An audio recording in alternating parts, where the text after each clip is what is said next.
তো মেয়ের জন্মদিন, বাবা মটন নিয়ে এসছে, তাই রান্না করবো বলে আমি কড়াইটা গরম বসিয়ে দিয়েছি। আর পরিমাণ মতন তেল দিয়ে দেবো। সর্ষের তেল দিয়েছি, দিয়ে দেবো গোটা শুকনো লঙ্কা, জিরে, তেজপাতা। আমি আগে থেকেই মটনটা দই আর ভিনিগার দিয়ে ম্যারিনেট করে সিটি মেরে নিয়েছি কুকারে। এবার এগুলো আমি তেলে দিয়ে দেবো স্বাদ মতন, পরিমাণ মতন ম্যাশ করা রসুন, আদা, এগুলো ভালো করে কষিয়ে নেবো।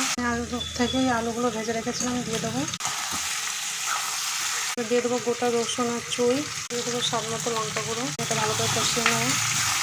ওটা কষানো হয়ে গেছে, আমি সেদ্ধ করে যে জলটা রেখেছিলাম মাংসের, ওটা দিয়ে দেবো।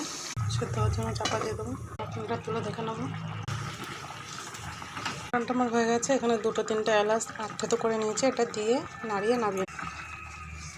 মটনটা আমার রান্না হয়ে গেছে। আপনারাও চাইলে কম সময়ে কম মশলার মধ্যে এরকম রান্না করে খেয়ে দেখতে পারেন।